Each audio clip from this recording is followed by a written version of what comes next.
Hey, what's up, everybody? It's Raul, And it's Mike. and we'd like to welcome you back to the AO podcast, and this is episode 26. It's smoky in here. Now, real quick, before we get into anything, as always, make sure you follow the podcast. Links are always down in the description. Follow us on Instagram, Twitter, and listen to us on Apple Podcast and Spotify. But with that being said, first off, let me just say that we do want to apologize because we do know that it's been quite a while since we uploaded the last episode. But there's just been a lot of stuff happening like going on behind the scenes in our own personal life. So it was taking us a while to actually find a good time to meet up and record a new episode. But it's finally that time. Yeah, things have been busy, and it feels great. Honestly, it feels great to mostly because I think we just did a thing, and it's smoking here, and I feel good. Yeah. But like, it's I looked at the camera. It's crazy in here. Actually, it looks like a very very thematic for what we're gonna talk about today. Because by the time this uploads, it's gonna. I am probably gonna drop this on Halloween. Halloween. This is officially the Halloween episode. Yeah, so we had to set the tone, spooky and shit, So it's like I'm very excited. No, real quick. And also, but I'm also not excited. Oh, okay. Oh. So okay, we'll go ahead. What are we gonna talk about later?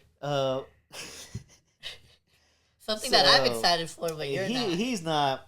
I am. This is one of the only two horror movies I saw this entire month at all, which I'm very sad about. It's the first one I saw this month. And it's a movie Raul has been excited about ever since it was announced. And that movie, if you're a horror fanatic, in October 2024, you know what I mean. Terrifier 3. Yep, honestly, one of Terrifier the 3. funnest... Well, actually, we'll get into it, because it was... I was going to say it was a fun movie theater experience, but no, it wasn't, for a very specific reason. But that's what made it fun. Yeah, but we'll get into that in a bit. But I actually wanted to catch Michael off guard. And so because that was originally what we were just going to get directly into. But I just had a flashback memory the other night. And because I was like, I think about... Let's go. I think about... Sometimes, like, when you hear people that, like, for example, people that do podcasts now or something like that, or get into a field where you're like, wow, like, if I would have got into this, like, a few years earlier, like, I probably could have been, like, way more successful because, you were starting to do it, like, just at the very beginning of it before it became, like, because, like, for example, like, podcasting wasn't always, like, a super mainstream thing. But now literally anybody can have a podcast. No, not anybody can do it. Everyone's doing it right now, including us, like right now, as you're watching and listening to this. I know, you suckers. But so I kind of flash back because I remember when we used to hang out a lot in high school. We always had like a lot of like brainstorming sessions that never went anywhere. And there were many different ideas that were... We actually have tried multiple times to make a fucking horror movie. There were, like, a lot of ideas that were thrown around about various different topics, but there was one specific one that came to mind where I don't think you do. No, because you mentioned to me... I forgot what it is again, but like I know what you're talking about. I just forgot. I think I'm gonna catch you off guard because I genuinely don't think you're gonna realize what I'm talking about. All right, hit me with it. All right, okay. Because I still have those notebooks. Oh, really? Yeah, I still have those notebooks when we fucking did them. And I'm not gonna lie, they're good ideas. Oh my god, I didn't know you fucking kept it. Yeah, I didn't know either. I thought I threw them away.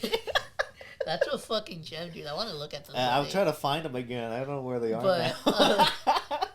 But anyways, so we always had like these like little brainstorming sessions that never really went anywhere. But there was one idea that I think I came up with that I thought would have been absolutely hilarious to maybe like we could have turned into like a YouTube video like as a sketch like back in the day. Yeah. Because that was like at the time those were really popular on YouTube. Yeah, we love the sketches. We were consumed by them. But it's kind of like a 50-50 for me because even though I'm kind of glad it didn't happen, I'm also kind of sad it didn't happen. Yeah, it's like a. And I am talking, of course, about. Yeah. I forgot the metaphor I was gonna use. Guavamente. Now, for those of you who don't know, it's dead. Who don't know, there's and I have to. I would look it up right now, but it's probably gonna take me a minute. But it's Suave. There's a very popular Spanish song, and I apologize because I don't remember the artist's name off the top of my head. But there's a very popular Spanish, classic Spanish song called Suavemente, and it's a very popular sort of dancey track. And the reason. The fucking reason how I even came up with this idea is because back in the day, we used to walk back home from school because we lived fairly close to our high school. And liquor stores are just right there. Yeah, and so we would stop. Every time I would walk back home, I would stop by the liquor store and, either get some chips or something to drink. Some hot Cheetos. But at the time, because the thing is, I mainly only drink water now, but back then, I was more prone to, drinking juices and sodas. But one drink that I was absolutely stuck on back then was the guava nectar juice from Humix, which is, for those of you who don't know, it's a Mexican beverage company. Yeah. And they make they make varieties of that. They have a apple banana one. Yeah, just various fruit smoothies. Yeah, basically fruit drinks. Yeah. And I was really obsessed with the guava one at the time. That shit was good. Yeah, and especially if you had it fucking cold as shit, that shit was bomb. But so I thought that it would have been absolutely hilarious at the time if we did a parody music video where we made an ad for Humix for their guava nectar. Basically just but parodied the song Suavemente, but instead called it Guavamente. You were stuck on that too. You said it every time. You said it every time you did. It would be 2 years. He still says it.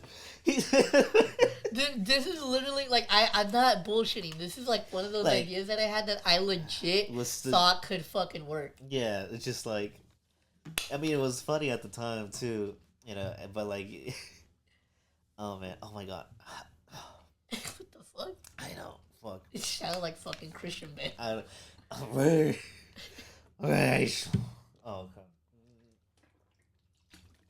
No, but yeah, that was one. It was just random. Just cut that part out. We don't need them to watch us fucking drink water and shit. But yeah, we do. That's it. We gotta know your high. We know what. Shut up. Anyways, so this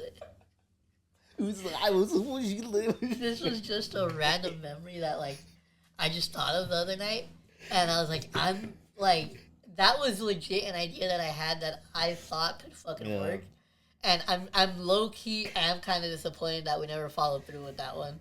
Yeah, because we had the resources too. We had dumbass people that would act in it. We had there was we had a little studio at our school. Oh we could have fucking done it. Yeah, I know. That's where I made my raps. My awful. It was either dude, imagine if we let's say just imagine. Imagine if we actually would have done that shit back in the day and that video took off. It would have got 100 views. No, but I'm saying imagine if that shit took off. That would have been fun. Imagine if Guavamente would have been responsible for our fame. That would have been fucking insane. I'm glad. You know what? Hindsight. I'm glad we didn't do it. Fuck you. That would have been a great we were also very offensive because one of those lyrics would have aged. Yeah. At least not one. A few of those lyrics would have aged really bad. It would have. Oh, you have a good memory because I don't remember any of the fucking lyrics. No, it's just we didn't write anything, but I just know for the fact if we wrote lyrics for that Guavamente song, knowing us and the people around us. Oh, especially our humor at that time. Yeah, no, 2010s edgy boy humor. That would have been. Oh, that would have been. Yeah. This scripts I look back on, I'm like, whoa! I'm glad I did not make it. It was that's a lot of. He's like a Tarantino movie, a bunch of slurs in it. No, yeah, that was definitely, but that was just one. That was like Filthy Frank, iDubbbz type. Like that was just like the thing we're into. Oh, speaking of fucking old teenage boys and shit. I sent you a video the other day. I fucking stumbled. I don't know how I came across it, but I stumbled upon a fucking a YouTuber that I used to fucking watch a lot, like back in like freshman year of high school. And it was so funny because like there was like videos that I would like. There was a kid that we both knew from middle school named Sonny, and I had him in freshman year. I had him in one of my classes. I think it was like a radio, like a radio broadcasting class. Yeah. But it was the same class as Mr. Jimenez, so we had the computer lab in there, and so legit like for that whole fucking class period. All me and Sonny would do is just be on YouTube and like watch YouTube shit that we watched back in the day. Yeah. And he was one of the ones that I would watch. And there's a specific video that I actually think was removed from his channel because when I looked it up, it doesn't actually pop up on his actual channel, like it's re-uploaded. Yeah. And it's by the way, the YouTuber that I'm talking about, his name is Jimmy Tatro, and he was very popular at that time because he kind of popped off because he was like he was making like parody like frat boy sketch comedy type of videos, which it wasn't really a thing at the time, so he kind of became known for that, and that was like a lot of the videos that I would watch. And speaking of that, you know what? So I introduced Sonny to some of his videos. And you know what fucking Sonny showed me? What he showed you? Sony. Sonny showed me fucking the Baraka Flocka music video. In response, I love that video too. That's a hood classic right there. Yeah, that's such a good. I like that just as much as the original song. It's like, so fucking good. That I still fucking remember when Sonny showed me that for the first time. But anyways, getting back on track. I know. I was like, Baraka Flocka. Wait a minute, it's Halloween. No, but yes, I just wanted to bring that up because that was just a fun memory. But now let's get into some more fun memories. I'm sorry. I was thinking about Barack Obama and Eminem. What Barack Obama bottom. Barack Bottom. That's my favorite Eminem song. You're stupid. You're fucking stupid. But like he was like rapping to the lyrics. Yeah, right? no, I saw that.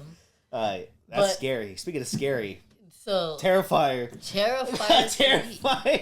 So listen.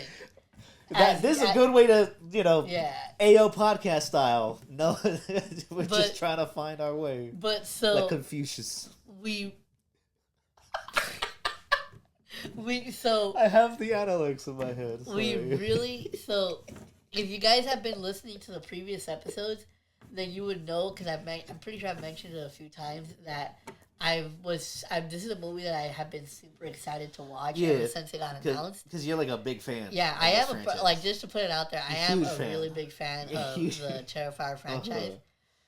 You'll know that because when we went, and because I knew he was seeing this, I knew he would just, I was like, okay, you want to see this? So this was my get back at you for Midsummer. I know that movie disturbs people, but that also will make a lot of people back.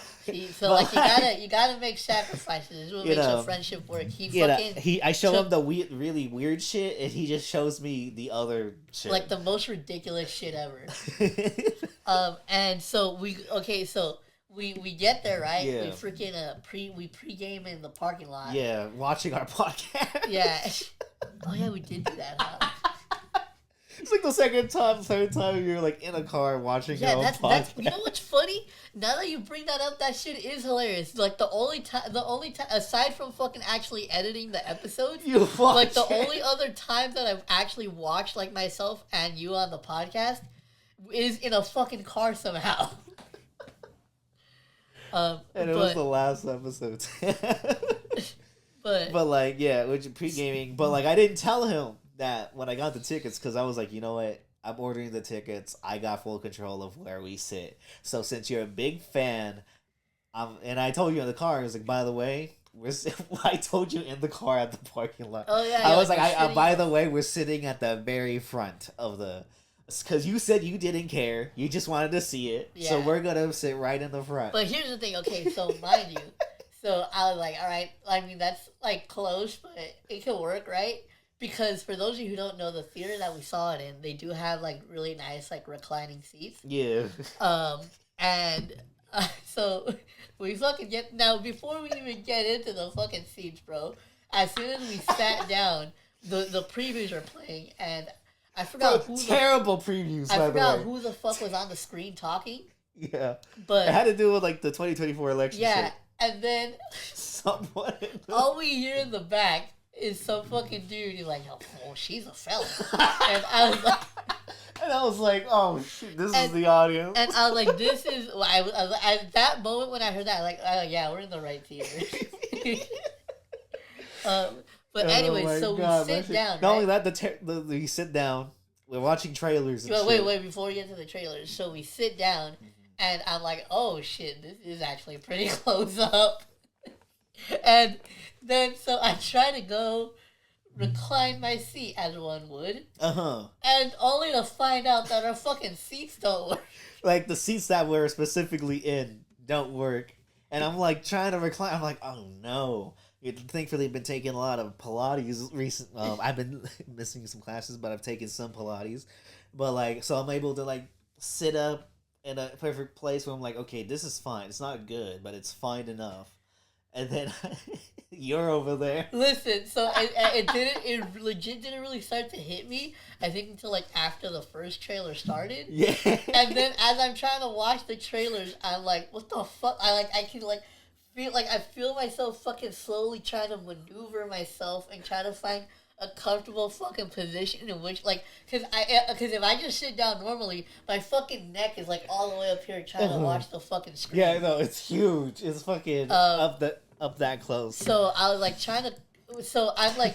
I think I've only seen like a couple movies that close. So I'm like trying to fucking get comfortable trying to watch these fucking trailers. And also, to top that off, as I'm watching these trailers, I start to realize these movies look like they fucking suck. There was a couple ones that I really liked. I think the first one, which was the worst looking one, was the fucking Mark Wahlberg helicopter one. Oh yeah, well, he's like a fucking criminal on the escape, but the government's trying to get him. Yeah, and then like the whole movie supposedly takes place in the air on a fucking helicopter. And like a fucking it's an airplane and shit. Is it a helicopter? Yeah, it was a helicopter. Okay, it was a helicopter and shit. It's like something. That's not even a plane. Like you can't even really go like a helicopter's fucking. How are you gonna film a whole?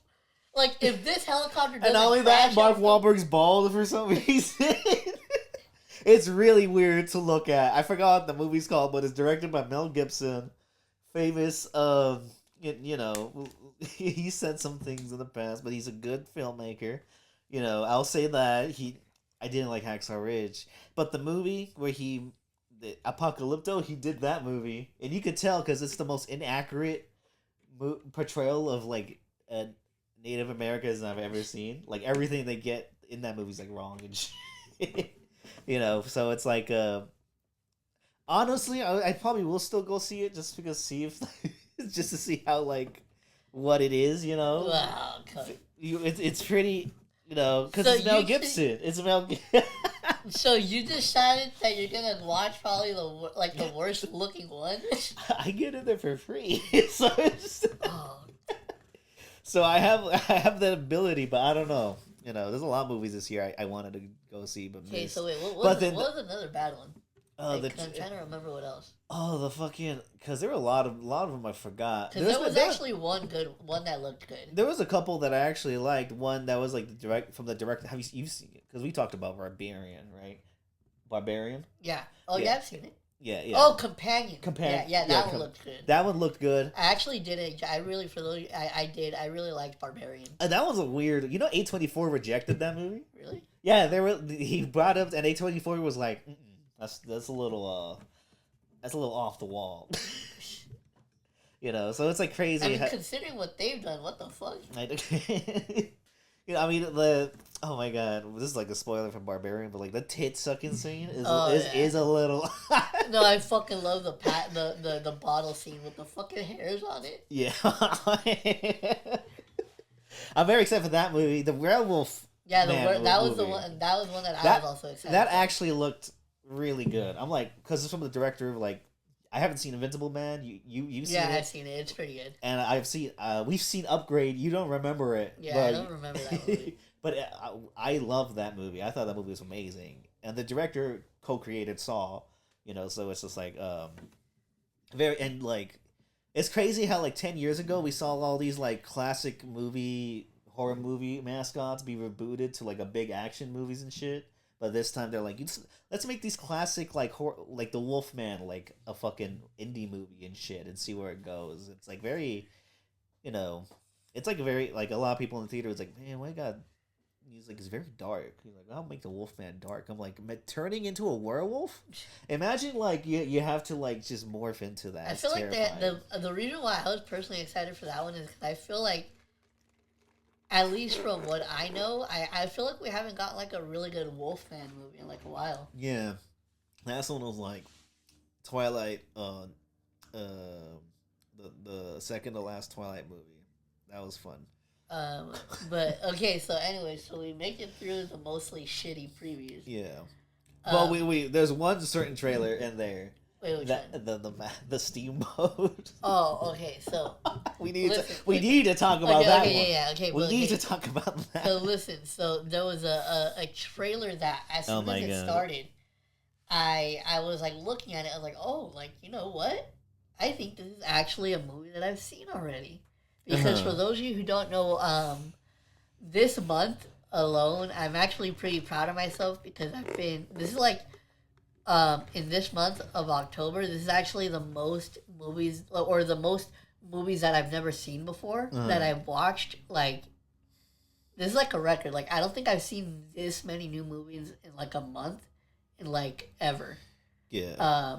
But the very first fucking movie that I actually watched to kick off this like list that I started, was a movie called Mousetrap, and it was a Mickey Mouse inspired horror movie. And by the way, because Mickey Mouse is public domain now, so anybody it's could essentially use the same shit that happened with the Winnie the Pooh Blood and Honey movie. Yeah.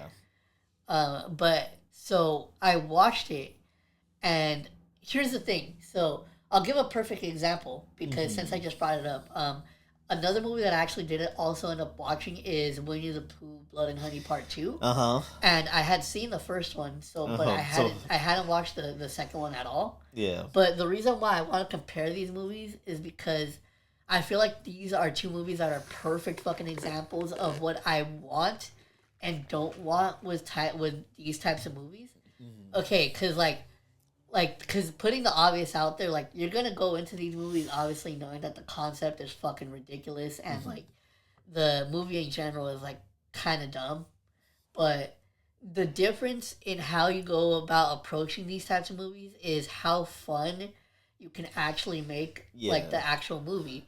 And I feel like this was two perfect examples of, like, I fucking hated the Mousetrap movie because it was very boring and like nothing was like original about it. It was very generic and boring and stupid, and so that's why I very much hated that movie. And but then I watched something like Winnie the Pooh Blood and Honey Part 2, and that movie was just so fucking over the top and ridiculous. I just went there, like, knew that it's a fucking ridiculous movie and decided they're just going to go all out. And it doesn't, I'm not saying that it makes the movie good, but it at the very least makes it a fun time to watch.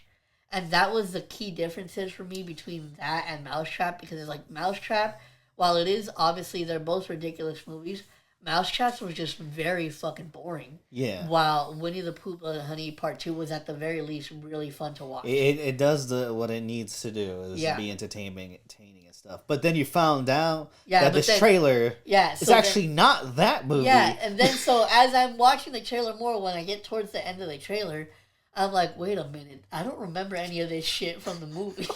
And then the fucking title card hits, and it says Steamboat Willie. One of the lines.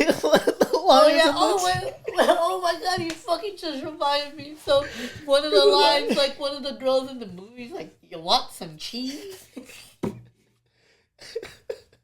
It was like, why don't you just... I think that's like the second line, like later in the trailer. One of the first parts is like, he's like, how do we get a mouse to get out? He was like, why don't you just feed it some cheese?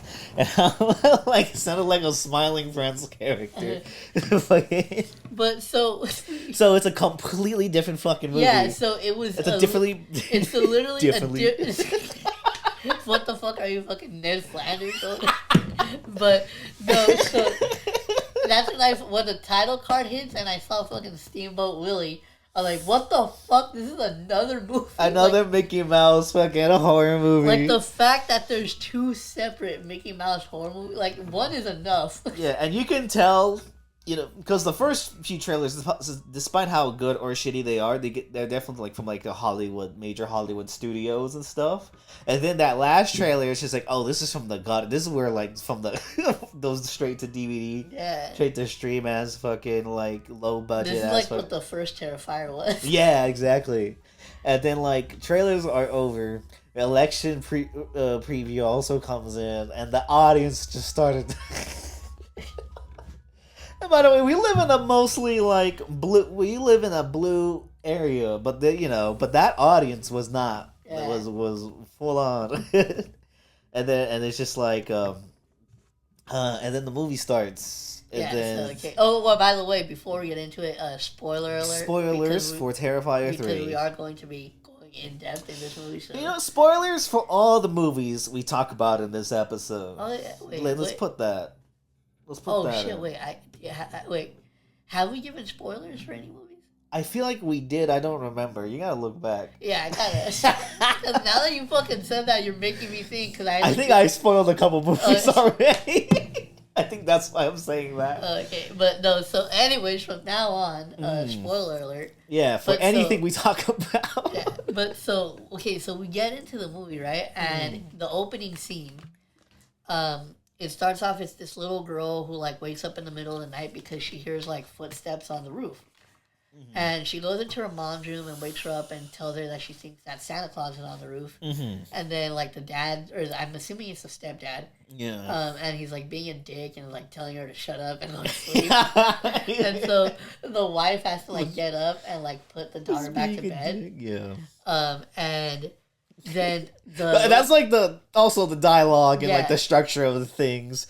They're not, like, not the best... Not written that like good at all, actually, and like these characters that are just like stereotypes and assholes, basically. Yeah, so when you hear things like we're skipping over, it's just like and be like, wait, what the fuck? Then just know this movie just doesn't give a fuck in like the best and worst ways. It's not like a Midsommar. We don't have to go through the intricate details of like every scene of like the pubic hair. Yeah, you fucking like I don't have to fucking point. I don't have to get the shit pointed out to me that there's a fucking pube inside of a fucking drink. Like, that's not... Oh, no, the pube was in the pie. And then the drink was period blood. Fuck you. But then so... Because I pointed that out in the theater, too. So this when we were watching it. This movie is very much just straightforward. Yeah. But so... you know. So then the little girl, I think she falls asleep for again for a few minutes, and then she wakes up again. But this time she actually hears like something downstairs. Yeah. So she goes, she creeps down the stairs, and she sees somebody bent over dressed as Santa, like essentially putting presents down underneath the tree.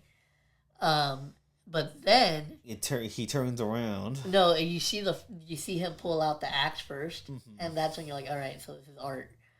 And then I think the one thing that I will say that I like that they did throughout the whole like beginning scene is how like they never like actually show you his face for like the beginning part of it. Yeah.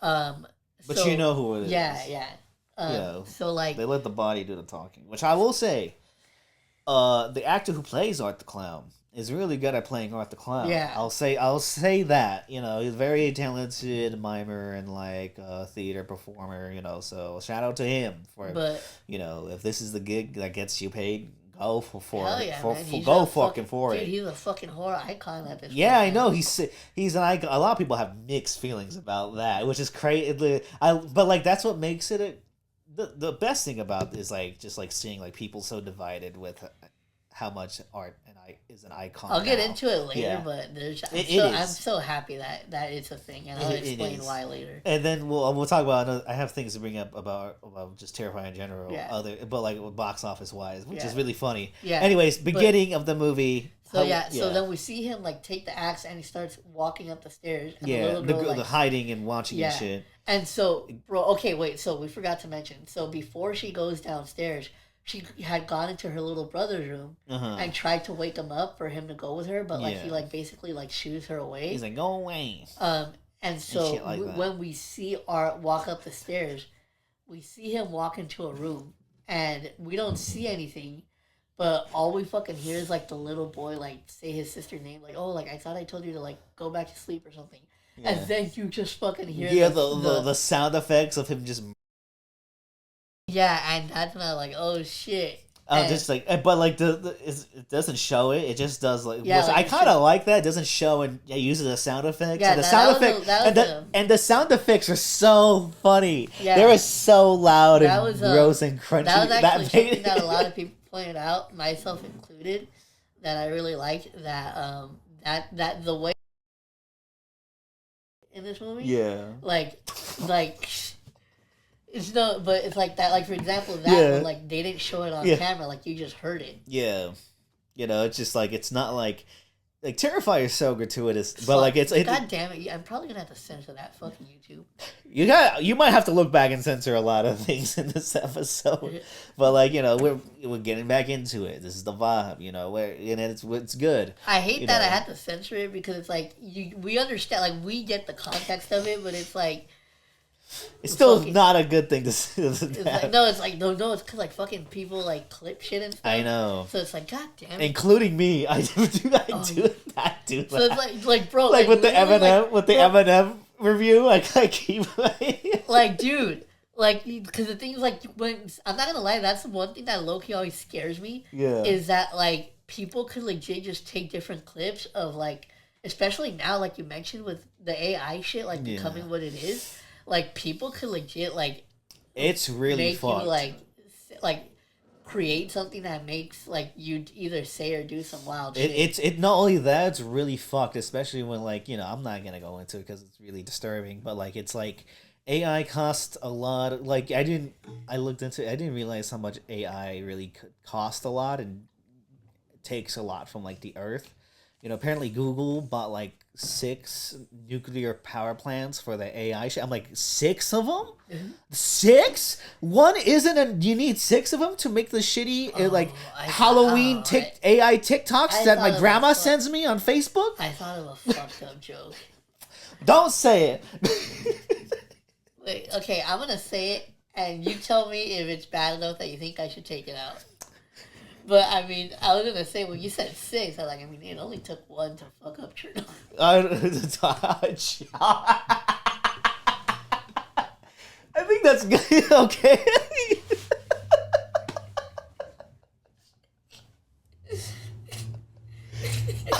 And Chernobyl fucked up the whole planet. Yeah, isn't that... They fucking, like, legit buried that shit under concrete. Yes. It literally fucked up the planet, the effects of Chernobyl. Not just that area of Russia in general, but like that whole planet is a little fucked because of Chernobyl. And Google was like, we need 6 of these right now for our AI TikTok Halloween TikToks that my grandma sends me on Facebook. So, okay, but good. How the fuck did we get sidetracked? But anyway, AI is the real horror. Yeah, but anyways, back to Terrifier. Yeah, back to I was gonna say it, but I would have to cut that shit out too. But it would have been funny. Oh, God damn it! It is what it is. We gotta go through. But so, anyways, yeah, I really like the way they went about like doing scenes like that with the kids because it's like that's a great way to like kind of like toe that line where like it's not too graphic. Yeah. So despite how gratuitous the movie is itself, it like he was like, you know what, we're gonna do some little smart things here and there, to make it more immersive, But the sound effects that he was using, I also really like, just because like they caught me so off guard of how loud and crunchy they are. It sounded like Smash Brothers fucking attacks and shit. Yeah. So like, so you hear it, and then so like that was the first kill I thought was pretty good because it kind of sets the tone for like, oh shit. Yeah. So, but then he goes from the little brother's room into the parents' bedroom, and this part I thought was so fucking funny because so it's the husband and the wife laying down, right? Mm. And you just see the husband's such a poorly written character. It's so you funny. see you just see Art and you hear Art like start hacking up the fucking husband while she's literally right in bed next to him. And he's like, listen, Art was at least 3 or 4 fucking hacks in at this point. I know. When she's like, honey, stop moving. And he's all like bunched up and like intestines and shit. And bro, then she fucking like realized it and she like starts tripping out, but like, it took you. It's like, and even like when she woke like 90 up, like seconds, you 2 weren't minutes. you weren't gonna fucking like, you're not calmly waking up like as.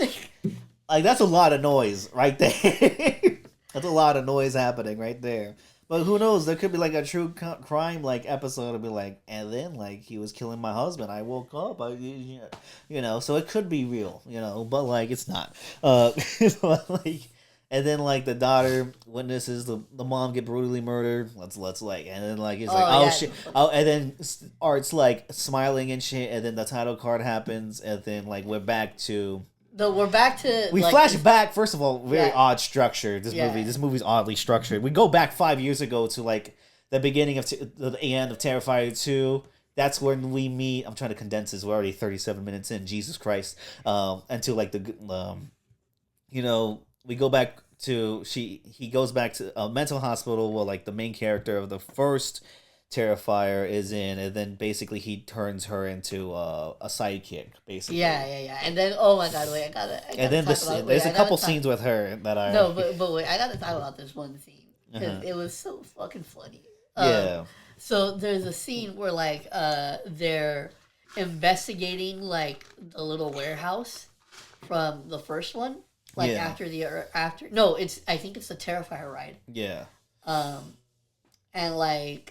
They find Art's headless body, and the fucking police officer, like, the fucking headless body just gets up and starts fucking strangling the cop, and then we cut to a scene of, like, Art's body getting on the bus. Yeah.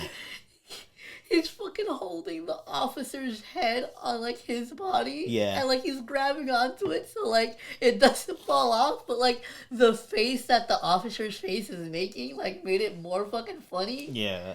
So that's the first, like, funny scene that happens. And then... Oh, my God. It has been a bit since we watched it. But one of those things... I'll get this out of the way with the sidekick chick. Which honestly, but like in general, but like she did have a few funny scenes. One of which a lot of people were like, "What the fuck?"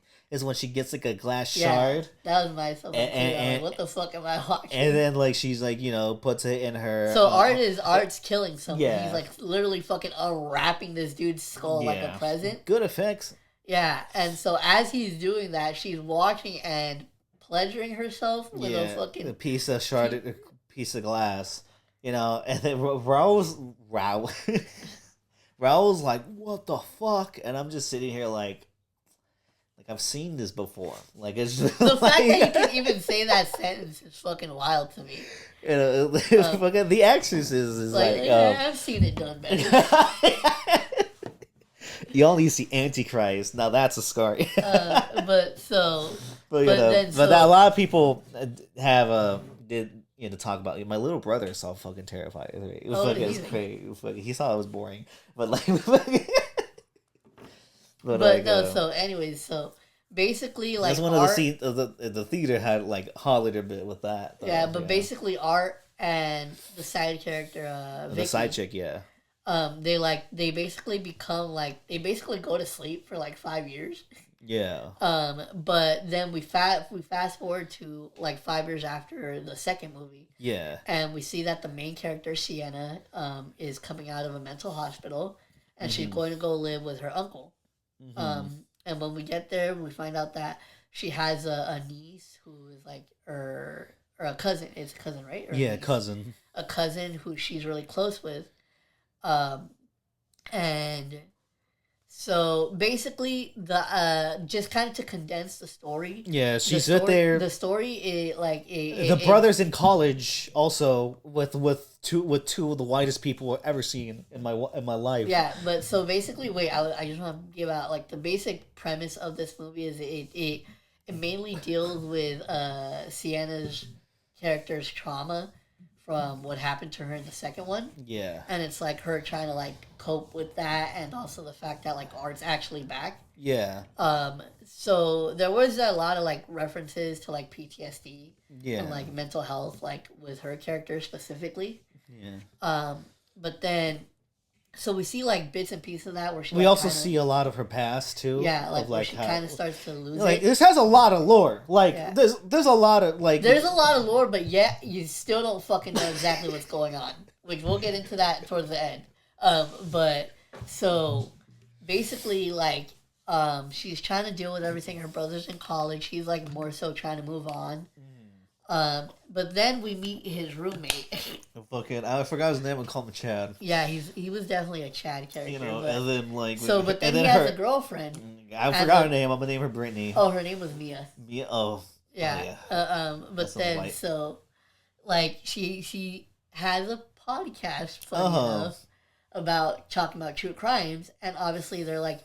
Her and her brother are like two popular characters in that town because like they survive like this horrible thing. They're popular victims. Yeah, you know, people want to exploit them and shit. And so there was a great. You know what?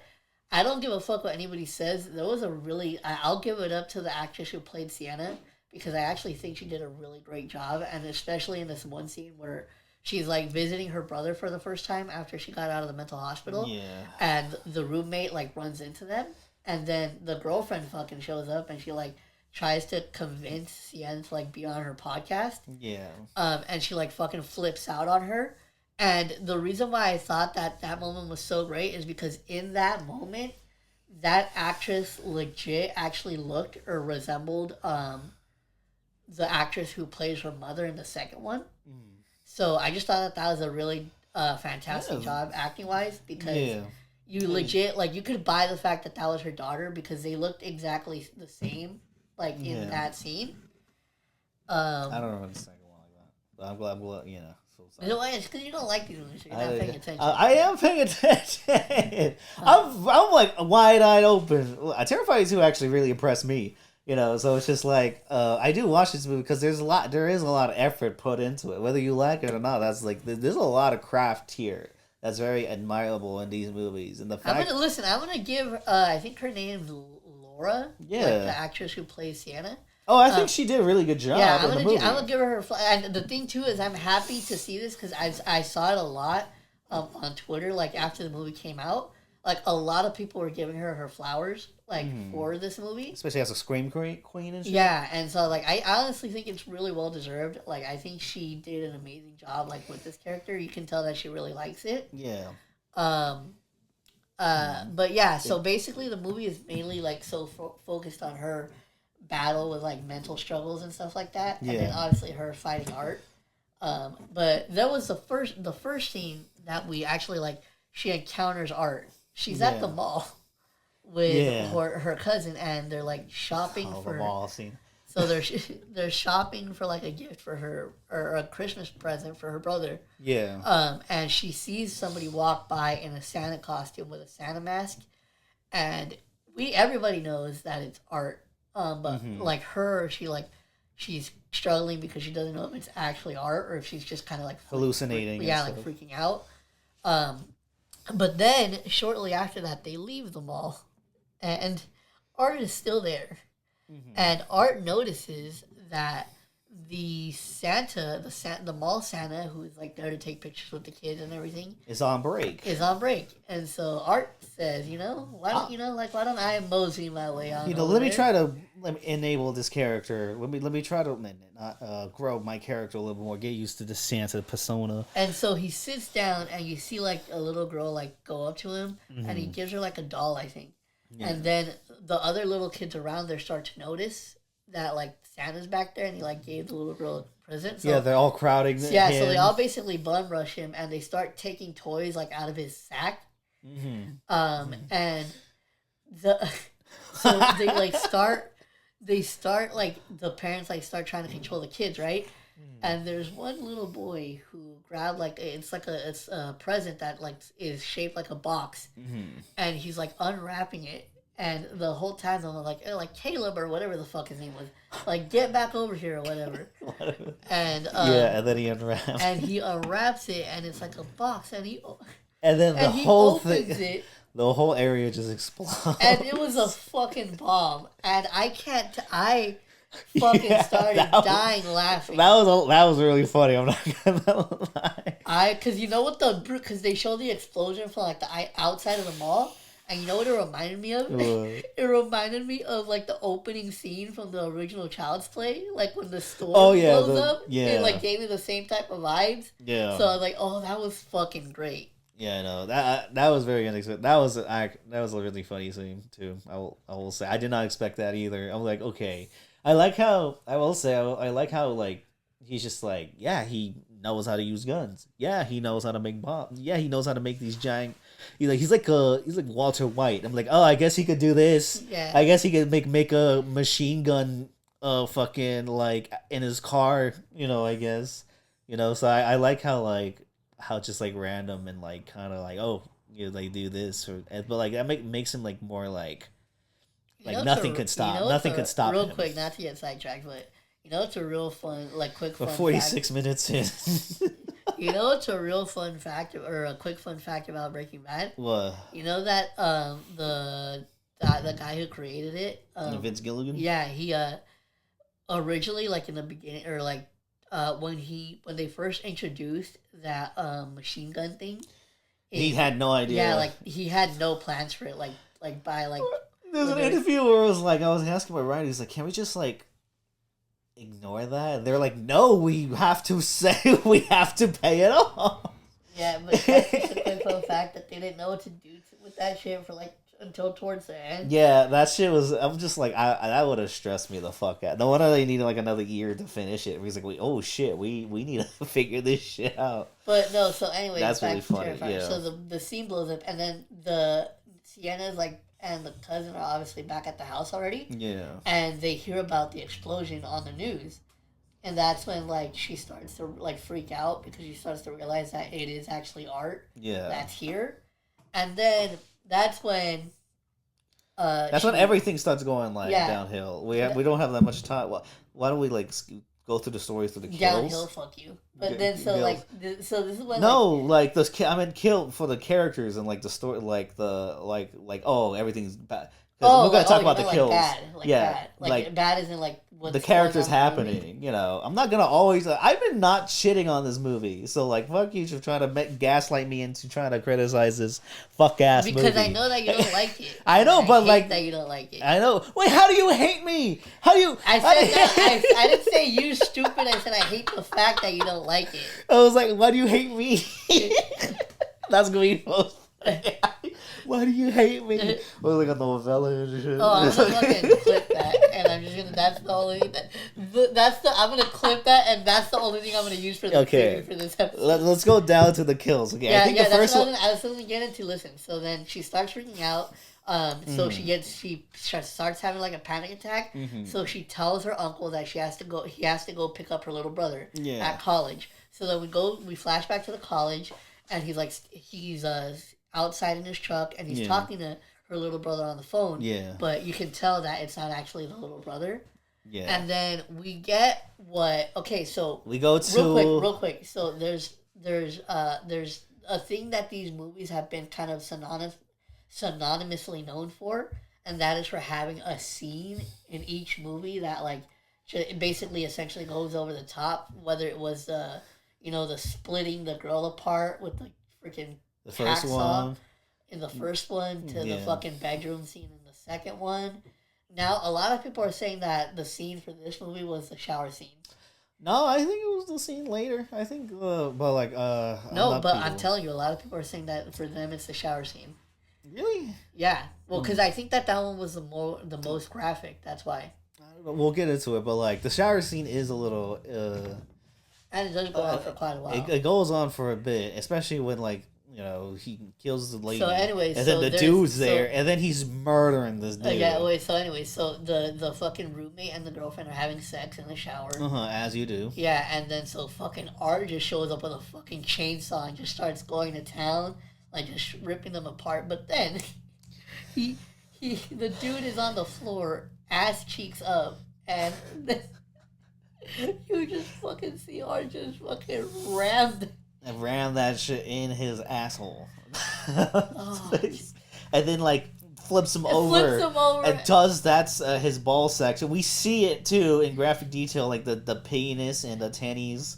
What the fucking tennies? The testes. Tennies? The fuck are tennies? That's like what a fucking. I'm not. God damn it! I can't fucking even say it, but. So like God damn it, I want to say it, but I can't. I know I'm not to censor it. Son of a bitch. Oh man, well he's going in deep with balls in this man. He's ripping him apart and shit. He makes a blood angel and shit. Because it's like it's Christmas still. I keep forgetting this was a Christmas movie. Also, I forgot the scene in the bar is really funny too. Oh yeah. Because not only that, like the barmaid that was like not the bartender, but it wasn't Santa Claus either. I recognized him. He's the fucking ice cream man. Oh shit. Yeah, he's the fucking. That movie's fucking amazing too. Now, when it comes to movies like that, I love Ice Cream Man. We'll talk about it later. This is gonna be a 90-minute podcast, by the way. It has to be. That's a long time. Listen, we've been away for a while. Okay, kills. All right. Okay, he fucking murders these two. Yeah. Graphically. And it's pretty, white people dying. And then wait, just real quick, real quick, like you might have to censor that actually. Real quick, we're gonna do this episode to get censored a lot. Oh, we're not used to this right now. This is what happens when we take 3 weeks off. Yeah, shit happens, but like. But so anyway, but then just kind of to go back to like their pacing issue with this movie. So right after that, we all of a sudden like just flash back all the way back to the house, and like Sienna like wakes up from like getting put to sleep, and Art is finally there, and he like has the body of the uncle hanged up like Jesus and shit. Yeah, and then the freaking the wife of the uncle is like tied up on a chair. Yeah, and then Art like knocks out Sienna and ties her to the chair, and he fucking puts a crown of thorns on her head. Yeah, because of Jesus. But Christmas the funny part too is like as there's instances, I think it happens twice, where he like walks behind her and he just for whatever reason smacks the shit out of the back of her head. No, that was like my brother said his friend was dying every time you slapped him. Yeah, that was a little gem that like I really appreciated. It's just so rude. It's so yeah, like that's like a little detail that I really like that they put in there. That's but so basically this whole thing is basically her just watching like everyone die. Yeah, but so basically I'll wrap up the end pretty quick. So what happens is they present a head that's in like a cage with a bunch of rats, and it's like just a skull at this point. Yeah, and they try to convince the mom that it's like her daughter's head. Yeah. But then they fucking shove a tube in her. Like, Art literally hammers the shit in there. A fucking tube in her throat and puts a rat in there. Yeah, and then slices her throat, and the rat's just fucking. It was very. Yeah. Yeah, I think that scene was if there had to be a scene that's like, I guess. I mean, not to me, but like, it's just like. Fucking, because I've seen that before. Yeah, it's like with Game of Thrones, but it was very well done. I'm like, oh, those rats look gross. Like, I think that's like a very disturbing movie. Yeah, but obviously the mother's dead now. Yeah, and that's when you fucking find out that the little girl's still alive. Yeah. But then that's when they do the reveal that the skull was actually her little brother. Yeah. And so then she like obviously starts freaking out. And then the little girl's like, "Oh, but she didn't get to open my present or whatever." Yeah. And so they give her the present, and then here's like another part where Art's just like being a fucking dick. He gives her the present to open, but before she can fucking even try to open it, he fucking bashes her hands in with a fucking hammer. Yeah. So then she's like struggling to fucking open the box. Yeah. And don't laugh. It's fucking funny, dude. And then he like, she finally gets it open, and she finds out that it's like this magic sword that like got introduced in the second one. Yeah. And she like cuts off Vicky's head, and she stabs Art to the wall. But then all of a sudden, a fucking wormhole just like opens up in the middle of this living room, and the little cousin falls in. Yeah. So like for the and then like her hands heal after it closes. Yeah. And shit. And so she's Art like a magical human being. And Art disappears. And like goes on the bus. And shit. And then, so, like, so it's already been confirmed that there's going to be a Terrifier 4. Yeah. And honestly, my predictions is I feel like the next Terrifier is probably going to, like, take place in, like, some sort of underworld, because I feel like that's where it's leading to. You know what? Even, like, I will say this, like, and then the movie ends, but, like, I will say this. I am kind of interested in Terrifier 4. I'm like, okay, you have all this lore here, and you have the intention of, like, actually going to like explore that lore, because we got the second one really introduced the lore, honestly, like it really introduced, because the fucking first one didn't even have a story. Oh no, it did. It's just, man, that first one was really bad. But it's like each movie is getting more and more detailed about like what the main character about Sienna, and then like Terrifier as like the demon that she needs to kill. Here's the thing though. As a fan of the franchise, I can honestly say that even with the amount of lore that we got in this movie, I'm still fucking confused. It's not the best lore. Like, it's very inconsistent lore. Trying to figure out what's going on. So that's the only thing that I will say that I hope that they do in the next one. I feel like they start like, because the thing is, like, I think the guy who made it, he said that he wants to do either 4 or 5. Depending. So I think it kind of depends on like how the fourth one goes and how he decides to end it. Yeah. But we could possibly get a Terrifier 5. But I'm just hoping that with the next one we finally have like a more of an explanation as far as the lore goes. Because while they do give you more in this one, it's still like you don't really know what the fuck is going on. It doesn't really like make you very not only aware, like very interested in what's the backstory to all of this, and like how her dad was like creating this superhero persona for his daughter because he knew that this demon from an underworld was gonna come out and try to destroy everything on Earth that they love and shit in the future. I'm like, what is this, like fucking Superman fucking like fucking comic book MCU? I'm like, whoa, like it's just like it throws a lot at you, like unexpectedly sometimes. The second movie at the end, that's why I was like, wait, where is this fucking going? Yeah.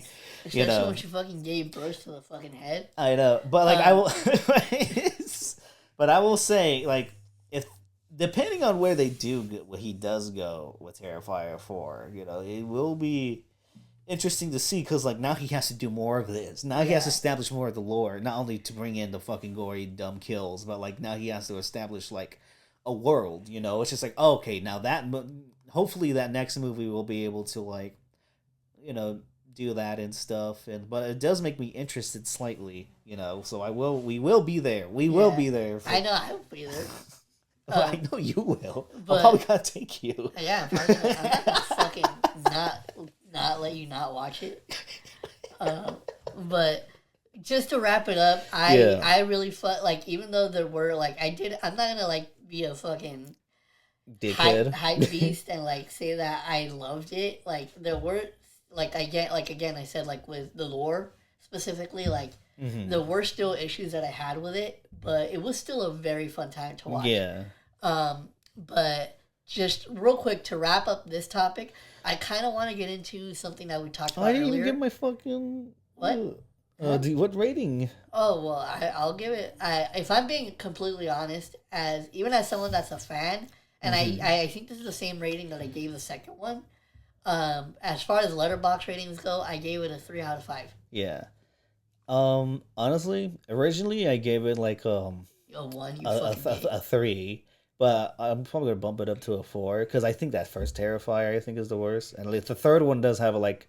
I look back, I'm like, okay, that is like some funny shit that I like.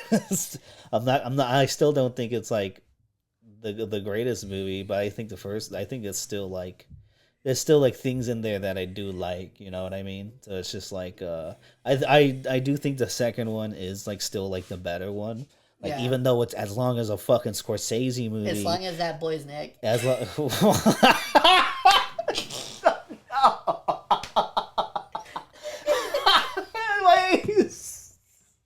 That was a good one. That was out of pocket. That was me for no reason. That was great, though. That was a fucking great. Now you gotta put a picture of this boy's neck in the thumbnail. I mean, if they seen it, they know what it fucking looks like.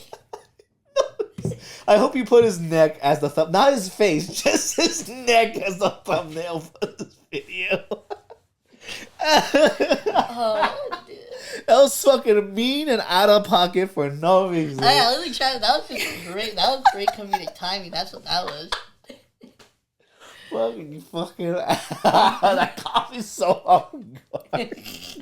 Jesus. No, shout out to the long neck boy though. He was really. Shut up, dude. He was really good. No. He was really Are good you in the saying movie. that ironically? No, I actually really liked him in the movie. Oh. Yeah, I thought it was like but like his roommates were funny to me. I'm like, I just like dumb white people in movies. I like that's like a guilty pleasure for me, you know. So it was like, if you got a dumb white person in your movie, I'm probably gonna enjoy it. And I'm sorry, but that shit was funny. Yeah, that was so out of pocket. But like, you know, but that being said, there's another thing that came in. You know, this movie had a higher gross than fucking Joker. Yeah, that's the one thing. Like, let's get into it. Yeah, like so, like that's the thing that we were talking about earlier. Like the whether you like these movies or you hate these movies, this is like one of the best times for horror that I think I've seen in a while, because for the first time, at least from what I remember. Mm-hmm. This is the first time that I'm seeing like a legit original horror movie character like become like an actual icon, like in real time. Yeah, and also making more money one weekend than fucking the new Joker 2 movie, which is a major MCU. Major U DC major U major U.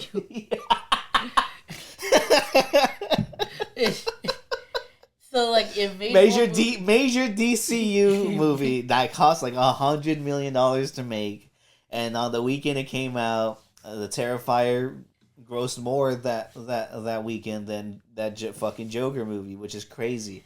Unnecessary sequel, even though it has my interest still a bit. I haven't seen it because I'm like, okay, it's a musical. I gotta see what they're gonna do. It's not even in the original song. No, it's not. It's not. They're just fucking going off like Spotify. They're just not a sequel. It's a fucking cover band.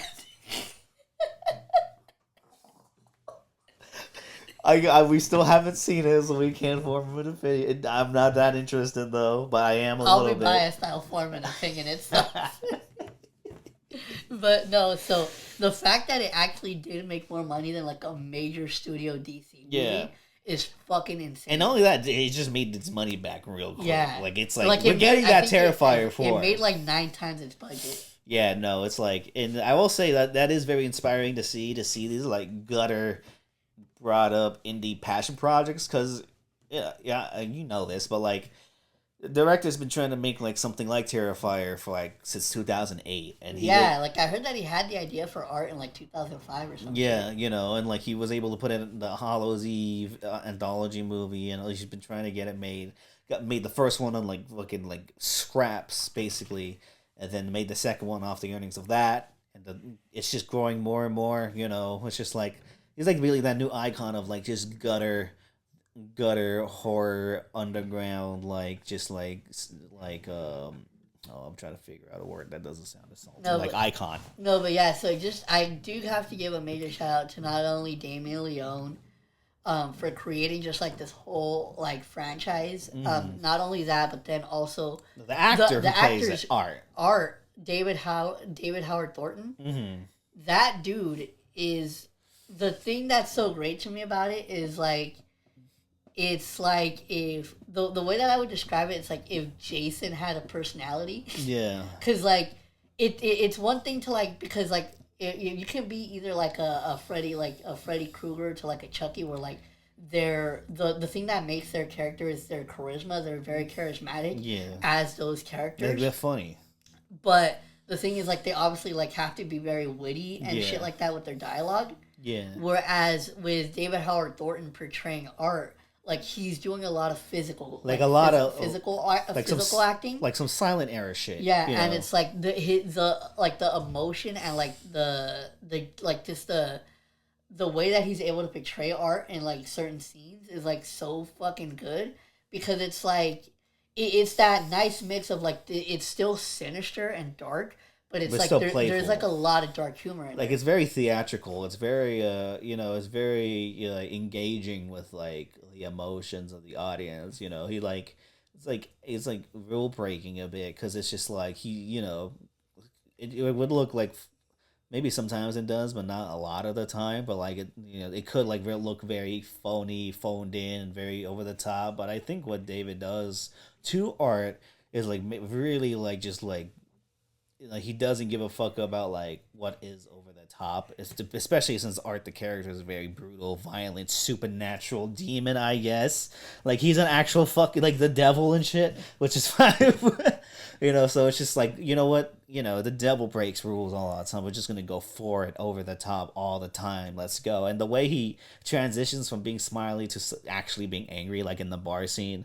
I think that bar scene is actually like probably my favorite scene in the movie, mostly because it has the ice cream man in it, which is that was a fucking what that's almost as a trippy like that's almost as a crazy fact to think of like god damn the fucking now that I think about it the fucking cameos in these movies have been fucking great because the second one had the girl from a Sleepaway Camp. Yeah. You can tell like he actually does like look back at these. Even there might be cult classics and all that. Because Ice Cream Man, we'll talk about it in a bit. We're making this a 90-minute episode because we do still want to talk about Halloween shit. We'll make it. Ice Cream Man is a banger. You're gonna be like probably like faded and shit on Halloween listening to this, so it'll be a nice time. Yeah, exactly. So it's like it's just like we'll actually get into that in a bit, but. Terrifier 3, yeah. I may not like it a lot, it's just not my cup of tea, but it's making bank. A lot of people liking it. A lot of people I know are like 10 out of 10.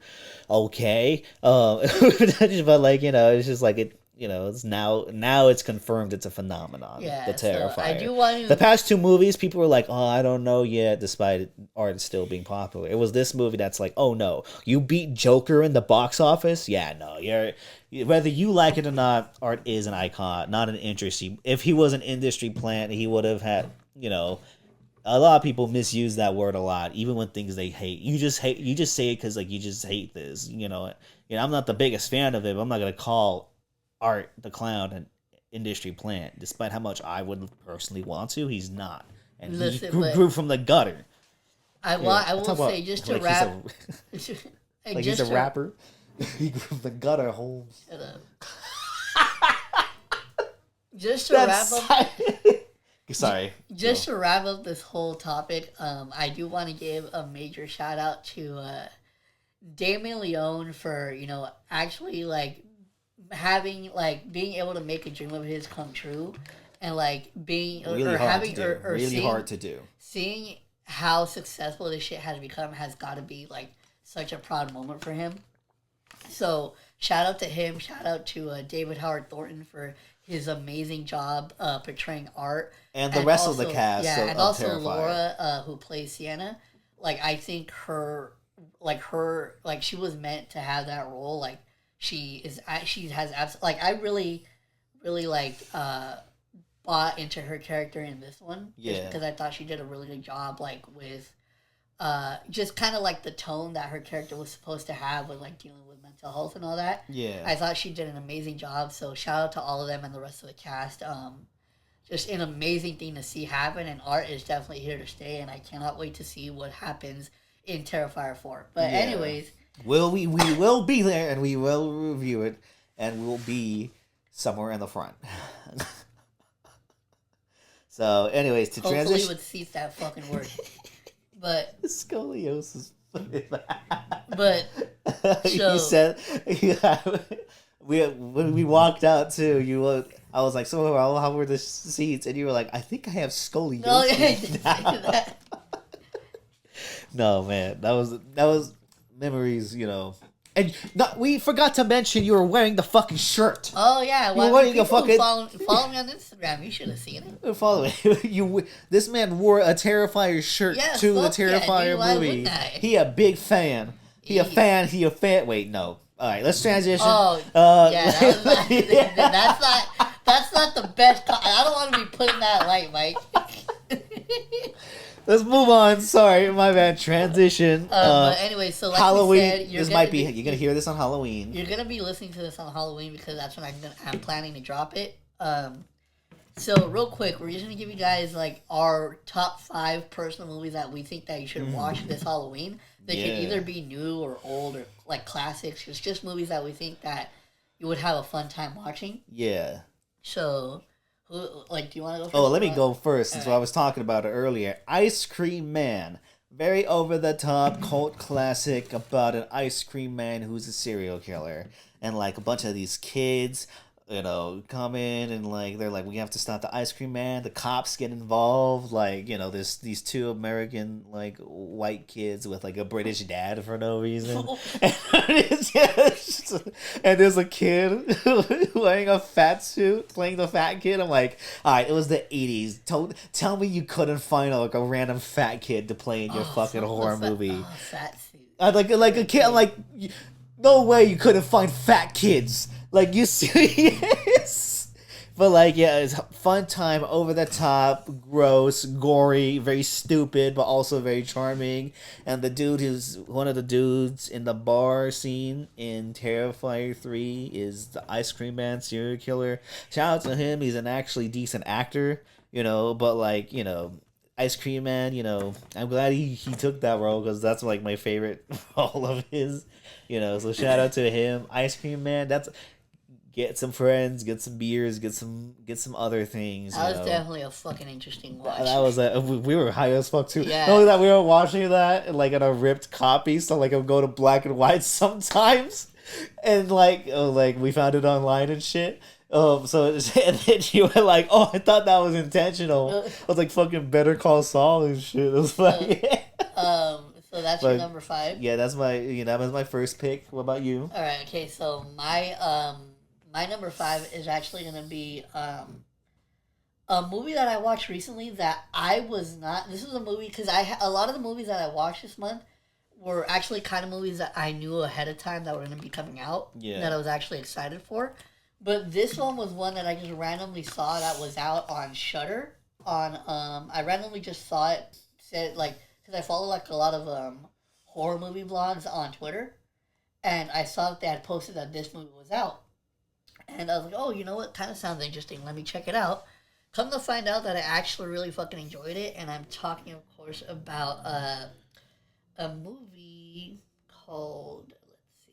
Let me just find I like how I'm obviously talking about Takes Off. Yeah, Daddy's Head.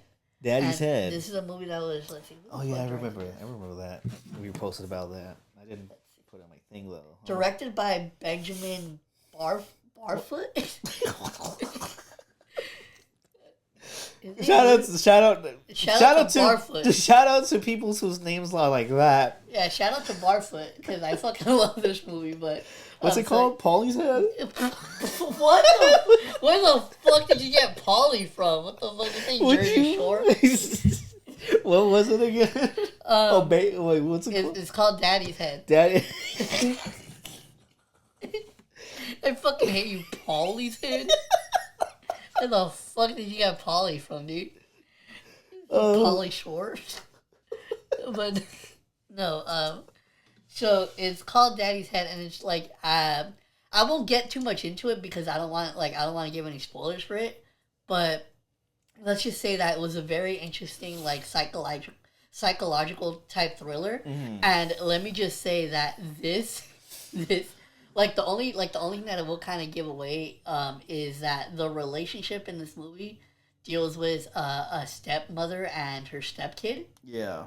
And let me just say that this is honestly, out of all like horror movies that I've watched, I think this is like the most realistic portrayal of like a stepmom not wanting to have a stepkid in a movie that I've ever fucking seen in my life. Awesome. So I really liked it because I thought that like the whole relationship between the stepson and the stepmom was like fucking hilarious because it was like it was apparent throughout the whole movie that they just didn't fucking like each other. Yeah. But so it was just a movie that caught me off guard and I actually thought was really good. So that's why Daddy's Head by Benjamin Barfoot is not Paulie's Head. No, Daddy's Head. That's my number 5. Nice. Number 4, I'm gonna recommend one of my. I'm actually thinking about rewatching this Halloween because I haven't seen it in like 8 or 9 years, which I can't believe it's been that long. The Exorcist, the original one from 1973. William Friedkin, fucking great director, amazing actors, and it's iconic already. You know, with like its grossness. Like you look back at some of these scenes, I'm like, oh my god, this is like no wonder people were like fucking fainting and like having like panic attacks walking out the theater. It's like even now, it's like pretty like out there, like pretty gross and edgy. You know, especially with like the cunting daughter, you know, scene. It's like very you know it takes a bit but like you know it gives you its scares like back to back to back like the way you like especially the climax fucking the demon fucking being a dick you know how it's just like insulting the priest. It's like your mother sucks cock in hell you raggedy ass fucking pig fucker and shit and it's just like and it's just like fucking hell. It's a funny movie. But like it's still like got some really good scary imagery. So if you want to rewatch like a classic, something like that, you know, get a good like deep horror drama in. The Exorcist is one of my favorites to go back to. Okay, so I need to, which I'm going to go back to. My number 4, I'm gonna go ahead and. You know what? I'm actually gonna follow your lead, and I'm actually gonna recommend a classic. Yeah, recommend a classic that I actually watched recently. That I'm pretty positive that I may have seen this movie like back in the day. Yeah. Because my sister was like really into movies like this, but I legit don't even remember it, so I can't say for sure that I have seen it. Mm. So it was basically almost like a first time watch for me. But I rewatched Rosemary's Baby after having seen the prequel that just recently came out on Paramount Plus, which was very disappointing. So I decided to go back and rewatch the original since I don't actually remember watching it. And yeah, that movie is definitely a classic for a reason. I really liked it. Very nice and eerie type of like, you know, satanic cultish type of movie. Yeah. So that would be my number 4. Would be Rosemary's Baby. My number 3, I'm gonna recommend a movie you know I talk about a lot. You hear me talk about it a lot. You know, you hear me talk about his other movies a lot, but I have very vivid and entertaining memories around this movie, and it's Ari Aster's Hereditary. I'm probably gonna rewatch it this time. You know, just like you know, it's like not Inside Out 2. And not Inside Out 2. Oh my god, what's how? But like Hereditary, I would have recommended something. But I'm like, you know what? I need like a more dark like that. I think Hereditary really matches like that darker Halloween-ish type mood and stuff. You know, especially with the content being very deep. I know a lot of people like you know can't handle Hereditary, which I think Hereditary is more of a comedy than anything. But like but even though it's like has some very intentionally funny things in there, but like it's still like very dreaded with like very like it feels like a movie made by a demon. You know, it feels like it's like a very you know, but like it's also like sadistically comedic towards me. So I wonder if you're gonna watch it again, not only recognize how like terrifying and like upsetting it is, but also how like very darkly comedic it is. Because like I think all his movies are pretty fucking funny in one way or another, even like the more grosser, more anxiety written ones. So if I have to recommend an Ari Aster movie or like this year, like an A24 movie, I would put Ari. You know what? Or because I've been thinking about rewatching this one too. I'm gonna put Hereditary / It Follows in there because like those are two movies that like when I think of Halloween and stuff, A24 movies. When I think of Halloween and stuff, I think of those two movies specifically. Yeah. All right, so my number 3 is actually going to be a movie that I actually like.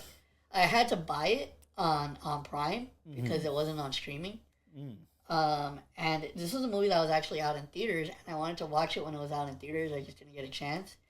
But this is a 2024 movie directed by Tillman Singer, and it is called Cuckoo, and it's starring I forgot their last name, but I know it's Hunter Schafer. Yeah, Hunter Schafer from you know them from Euphoria. Yeah.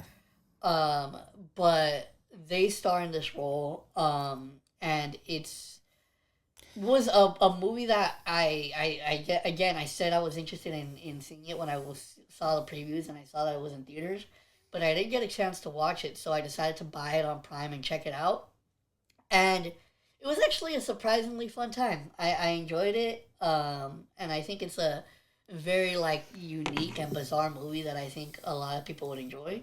So Cuckoo is my number 3. I've been meaning to see that one. I heard it's really a really fun movie. And my number 2. I'm on number 2. Yes. So where do I want to go here? I'm trying to think. I guess number 2, I'll recommend one of my favorite horror movies just ever, going back into a classic itself. Because I think about this movie a lot actually, even when it's not Halloween, just because of like its existentiality of it. The Shining by Stanley Kubrick from 1980. Very iconic, classic movie. Like even now with this year's The Substance, there's major blatant references towards The Shining. It's a very, it really set the, reshaped and rethought what horror movie. Because actually a lot of horror movies at that time, a lot of horror movie directors at that time who watched The Shining didn't like The Shining because they didn't think it was like a horror movie. It's just like very interesting. It's also one of my sister's like all time. I want you to rewatch it because this movie is like weird. It's like the older I get, I have not seen that in a long time. The older I get, the weirder the movie gets. Like every time I watch the movie, I'm like, why the fuck is the bear blowing the dude? Wait, what? What? Okay, that's gonna be the fucking clip for this episode, dude. That's what I'm gonna use as the preview because that shit just caught me so off guard. Like, wait, what? I don't remember that shit at all. Well, it's like literally like a dude in like a furry bird costume was like blowing someone, and like he looks at the camera with the fucking, and when the camera zooms in, and it's only there for like 2 seconds, and that's all the context we get about the bear blowing dude. Shit like. It's like shit like that, like the atmosphere. Obviously, it's slow. It's Stanley Kubrick, very artsy. Even for his time, he's a very fucking artsy man. And the older I get when I keep watching his movies, even the comedies and the science fictions and the war movies, they always have a sense of horror in them to me. Now, that movie's like, even though I don't remember it fully, I definitely know bits and pieces of that movie because that's like my sister's all-time favorite movie. Yeah, I rewatch it every couple years. It still like intrigues me. Like it's like, to me, like Shining like exempts like what defines horror is like that really the ability. Oh, R.I.P. to that girl, by the way. Shelley Duvall, yeah, really. Not only Shining, like which people make fun of. I disagree. I think she does like what she did in that movie very effectively. It's just like, she was, very anxiety, like Bo was afraid, Hereditary shit. She's very anxious, high over the top like feelings just poured out. Same with Jack Nicholson. He was fucking crazy in that movie too. So like The Shining always is still influential, to this day, especially with like movies like The Substance and stuff, which is another recommendation we'll throw off the bat. That's a fun one. Yeah, that's a really fun. I'm definitely rewatching that for sure. But like The Shining, classic, influential Kubrick. What can I say? All right, so I What's think your number dos? For number 2, I'm gonna go with a classic, my all-time personal favorite classic, and of course it is John Carpenter's 1978 Halloween. That's a really good. I saw that like 4 years ago again. I was like, oh, this still hits. Yeah, like that. That is still to this day one of my all-time favorite Halloween movies. So that's just an absolute classic that I think everybody should watch on Halloween. Yeah. So do you got your number one or? Let me look. I just want to confirm. I'll just give my number one. Yeah. Yeah. Give your number one. My number one, of fucking course, man. It's a movie that you can all still go with your friends to check out this Halloween. Go fucking watch Terrifier 3. God damn it, will you cornball McGee? Fuck you. Go watch Terrifier 3. Listen. No, you. Fuck you. It's on my list, bitch. Listen, this is a movie that I think listen, if you go like on if you want to go to the movies on Halloween and just like have a ridiculously fun time with some of your friends, Terrifier 3 is the one, man. So that's gonna be my number one for my list. And my number one, fucking two movies again. I'm gonna recommend motherfucking one of, if not my favorite horror movie of all time, The Thing by John Carpenter. Like that movie still like gets under my skin a bit, and it's like the effects. Again, The Thing, you see like the substance, you see like the direct influence of something like The Thing, and like maybe other movies like The Fly, but definitely The Thing for sure. You know, practical effects that were ahead of its time. The fact that nobody liked that movie when it came out is insane. But like it also came out the same weekend as E.T., so it did not have a chance. So it's just like just bad timing. But like that's when we talk about like classic influential horror thrillers with amazing acting and brilliant cinematography and effects, I always go to that one. And not only is it still like very frightening and disturbing, it's a lot of fucking fun. And then another movie, my 1.2 is I'm gonna go more on the artsier side of things. I'm gonna recommend. I was about to say your least favorite, but nah. This is actually like a movie I've seen like a few times, like 2, 3, maybe even 4 times. There's art house classic, Climax by Gaspar Noé, where like a bunch of dancers are celebrating, have a good time, and then they drink sangria that's been spiked, and all of them just lose their minds. It's not really a story. It's basically, you're getting to know these characters and a bit, and like the aesthetic is very out there, and to be honest, it's probably like the director's most mainstream movie set. Somehow, a bunch of dancers getting spiked drinks. Yeah, sounds like a fucking Diddy party. So, anyways, I recommend that. I think that is the time to go. You just ruined the fucking vibe. Right here. Okay. What was that accent? I know, I'm trying to figure that shit out myself. I'm trying to be a fucking announcer from like the 60s. What the fuck?